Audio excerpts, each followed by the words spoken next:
Another very important step with audio recording is making sure that your monitoring is good.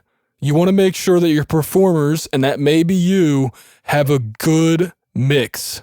That's why I suggest bouncing files so that you can actually make a mix as you go along. Some musicians want to hear more drums. They want to hear more bass guitar. They want to hear more guitar. They want to hear more of themselves. They call it the more me's. Another issue you'll run into with monitoring is latency. You're going to have latency if you have a DAW. So I always suggest waiting to add effects with your DAW until mixing time. Now, if you have an audio interface like one from Universal Audio or a Pro Tools AAX system, they can take advantage of what's known as DSP processing. That's digital signal processing, and that allows you to have almost zero latency monitoring with effects. These interfaces are more expensive than interfaces that don't have that, although you will have cheaper interfaces that have cheaper sounding digital signal processing so you can get real-time effects, but the quality isn't really that good. The good thing about that, though, is you can always remove those effects later on. If your audio interface doesn't support DSP, it probably does support what's known as direct monitoring, where you're monitoring the hardware and not from the DAW. And your DAW will compensate for any latency issues between what the person's hearing versus what they hear live. So like when I record voiceovers, I'll have my direct input monitoring my voiceover so I can hear what I sound like, but whatever's coming off the DAW, I'm not hearing that. If I enable the DAW input plus the direct monitoring input, I'll hear an echo, and that sounds terrible. And the worst thing is I can actually get audio feedback, which is that high-pitched wail sound that you've probably heard if you've ever been to any concert. Audio feedback is a bad thing, and you certainly don't want that in your recording unless it's intentional.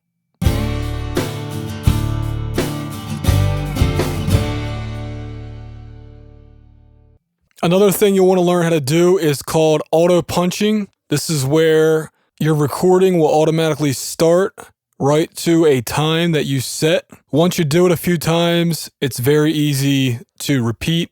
I've actually made a video tutorial about how to do this with Kakos Reaper. This is just something that you'll want to learn how to do because you'll have a musician or yourself who wants to be able to do it, especially with vocal recordings.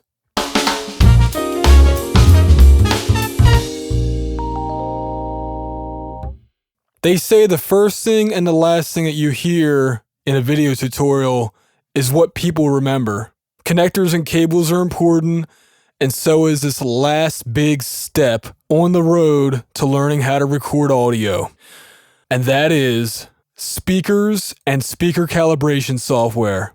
And for the sake of this video, I'm including headphones in this discussion because after all, headphones are speakers that you wear on your head or in your ears. If there's one thing you learn from this video, it's that you cannot, I repeat, you cannot expect to get a good recording all the time if what you are hearing is inaccurate. Luckily for us, there are affordable solutions out there that allow speaker calibration for even home studio engineers. I can personally vouch for IK Multimedia's ARC2 system for speaker calibration. I've read that SonarWorks Reference is the better system these days, but I can't personally vouch for that yet at the time of this recording. If any of that changes, I'll put an annotation link right here. Now, if you prefer to use headphones, then SonarWorks Reference is a great option that I can personally vouch for. I reviewed that. I'll put a link to that on the screen right now. Individual headphone calibration from SonarWorks is offered and recommended for best results, but you can get away with using their universal presets as long as your headphone make and model is supported. The very last thing I'll say is make sure at the end of the day you reset your gear, you put all your knobs all the way to the left, or in the case of EQ, you put them at 0 at the 12 o'clock position. Set everything flat. It's a good way to learn to always make sure everything is reset at the end of the day. Because one day you'll run into a mixing board where somebody's touched your knobs and it will be a lot easier to get back to where you need to be. If you liked this video, please give it a thumbs up. If you didn't, give it a thumbs down. If you have any questions for me, or if you'd like me to cover a topic more in depth that I haven't already covered, then please let me know in the comment section. Good luck with your audio journey. It's fun, it can be frustrating, but in the end, it's awesome knowing that you've made a historical record of audio. This has been Adam for RealHomeRecording.com.